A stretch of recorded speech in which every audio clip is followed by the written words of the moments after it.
కొంచెం పక్క తిరుగు. కనుక కొంచెం పక్క తిరుగు. ఏమిటి అన్నీ ఆయన నా కోరికను చంపుకోలేకపోతున్నాను.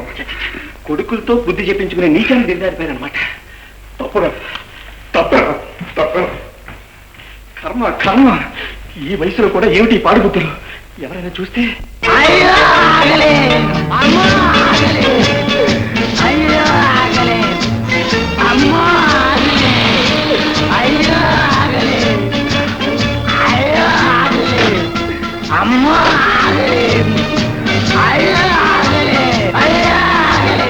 తమ్ముడు ఎవరి బకాసురుడు?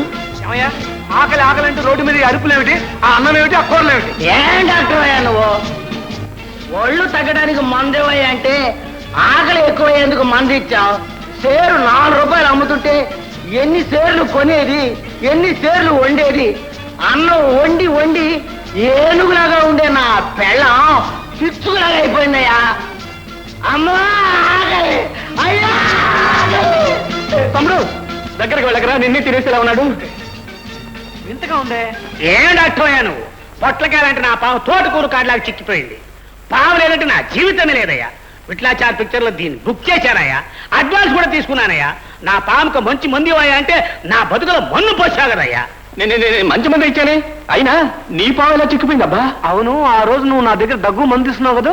అవునయ్యా, అప్పుడు ఈ బండి వాడు కూడా అక్కడే ఉన్నాడు. అలా చెప్పు, మందులు మారిపోయాన్నయ్య. ఏమయ్యా, నువ్వు తాగిన మందు ఇనప వాసన కొట్టిందా లేదా?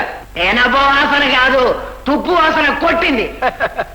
తమ్ముడు నువ్వు చెప్పింది నిజమే. వీళ్ళు మందులు మార్చుకుని మన పరువు కాస్త బజారు పాలు చేస్తున్నారా? మీరిద్దరం మళ్ళీ హాస్పిటల్ రండి, మళ్ళీ మందులు ఇస్తాం. మావయ్య ఏమ్మా? కాఫీ. ఇవ్వమ్మా. మావయ్య ఏమ్మా? మన ఇంట్లో పని మనిషి కనకం ఉంది కదండి, కనకం మేనత్త అల్లుడి మరదలికి పెళ్ళట. ఆ అమ్మాయి దగ్గర కనకం ఎప్పుడో అప్పు తీసుకుందంటండి. ఇప్పుడు అమ్మాయికి పెళ్లి కదూ, అందుకని కనకం 200 రూపాయలు అప్పు అడుగుతుంది మావయ్య. దానికి 200 రూపాయలు కావాలి అంతేగా? అంతేనండి, దానికి ఇక్కడ పంపిస్తాను. మీరే స్వయంగా 200 రూపాయలు దానికి ఇచ్చేయండి. అలాగే. మావయ్య ఇంకో చిన్న మాట. ఏమిటమ్మా? కనకం మీకు చాటుగా ఐస్ వాటర్ ఇస్తుందని ఇంట్లో అందరికీ దాని మీద చాలా కోపం. ఎట్లాగైనా దాన్ని పనిలో నుంచి వెళ్ళగొట్టాలని దాని మీద కుట్ర పన్నుతున్నారు. పాపం కనకం పేదరాలు, చాలా అమాయకురాలు. మీరు దాన్ని పనిలో నుంచి తీసేస్తే అది ఆకలితో చచ్చిపోతుంది. నువ్వుకమ్మా, నా కంఠంలో ప్రాణం ఉండగా దాన్ని మాత్రం పనిలోంచి తీసాను, సరేనా? ఆ మాట అన్నారు, చాలా సంతోషం. ఇంకో కప్పు హార్లిక్స్. వద్దమ్మా వద్దు. ఏం ప్రదర్శిస్తున్నా? గుడికెళ్ళిన అత్తగారు ఇంకా రాలేదు ఏంటి అని. వస్తారులే, ఎందుక తొందర? అదిగో అత్తగారు. ఎందుకు ఆ కంగారు? అక్కయ్య, అత్తగారు వచ్చే లోపల ఆ కనకాన్ని మామగారు గదిలోకి పంపించారు.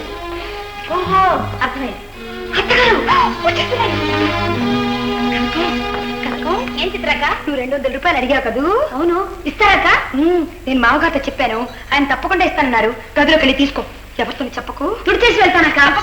తర్వాత తుడొచ్చులే, ముందు లోపలికి వెళ్ళు. వెళ్ళు.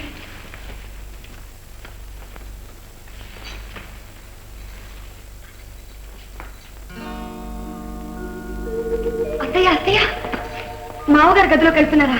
అవును చిత్ర, గుడికి వెళ్ళి భగవంతుడా మా వారికి మంచి బుద్ధి ప్రసాదించు, మా కుటుంబ గౌరవం కాపాడు తండ్రి అని వేడుకొని అభిషేకం చేయించి వచ్చాను. ఉండు, ప్రసాదం ఇచ్చి వస్తాను. అత్తయ్య ఇప్పుడు వెళ్ళొద్దు అత్తయ్య. ఏమ్మా? మా నోటితో ఎలా చెప్పాలో సిగ్గుగా ఉంది అత్తయ్య. మీరు ఇలా గుడికి వెళ్ళగానే మావయ్య గారు కనకం ఈ గదిలోకి పిలిచారు. గంట అయింది కనకం గదిలోకి వెళ్ళి ఇంతవరకు వేసిన తలుపు తీనేలేదు. ఈ సమయంలో మీరు దేవుని ప్రసాదం ఇవ్వడానికి లోపలికి వెళితే ఏదైనా రసాభాసం. చిత్ర, మీ మామగారు మనసు బాగాలేక తాగుతున్నారు గాని దాసి దాంతో చిచి అలాంటి పని ఎప్పుడు చేయరు.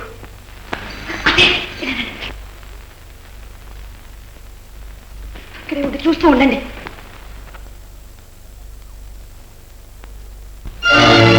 వచ్చే కనకం. ఏంటక్క? అక్క ఏమిటి అక్క? ఏంకా? నీకేం మైరోగమే? గుట్లో గొప్పలా గుట్లు వేసుకుని ఎందుకు అలా కోపడతారు? కోపడుతున్నారా? చేయవలసిన వెధవ పనులని చేసి అయ్యో భగవంతుడా నేను ఎవరితో చెప్పుకోనరా కర్మ కర్మ కర్మ. ఏమిటమ్మా ఏమైంది? అయ్యో ఈ అన్యాయాన్ని ఎవరితో చెప్పుకోనరు. మాతో చెప్పుకో. ఒరే సుందరం కుమార్ అయ్యో అయ్యో అమ్మా. అవును ఎందుకమ్మా ఏడుపు? అయ్యో ఈ ముసలాయనకి పట్టపగలి ఇవేం బుద్ధులరా. ఏ ముసలాయన అంటున్నారక్క?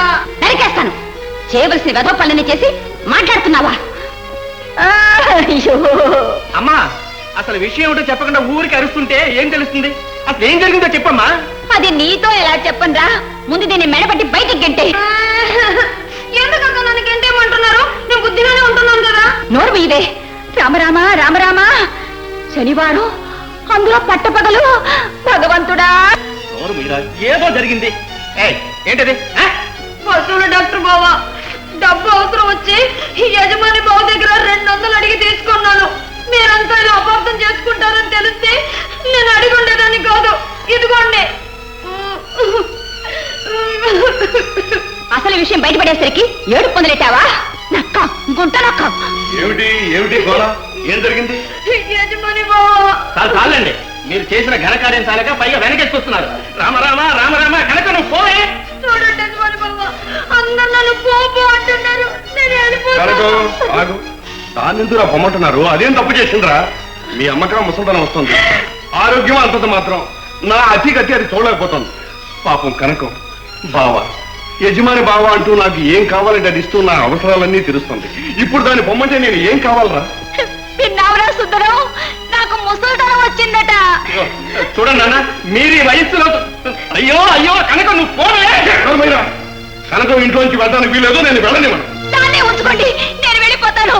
సుందరం అమ్మా నువ్వు లేకపోతే నేను మాత్రం ఎందుకు? మా ఇంట్లో నేను వచ్చేస్తాను. మీరంతా వెళ్ళిపోతే నేను మట్టుకెందుకు? పదని పోను. లక్ష్మి, వాళ్ళు కుర్రవాళ్ళు, వాళ్ళకి తెలియకపోవచ్చు. ఇన్ని సంవత్సరాలు నాతో కాపురం చేశారు. నా మనసు ఏమిటో నీకు తెలియదు. మీరేం చెప్పక్కర్లేదు.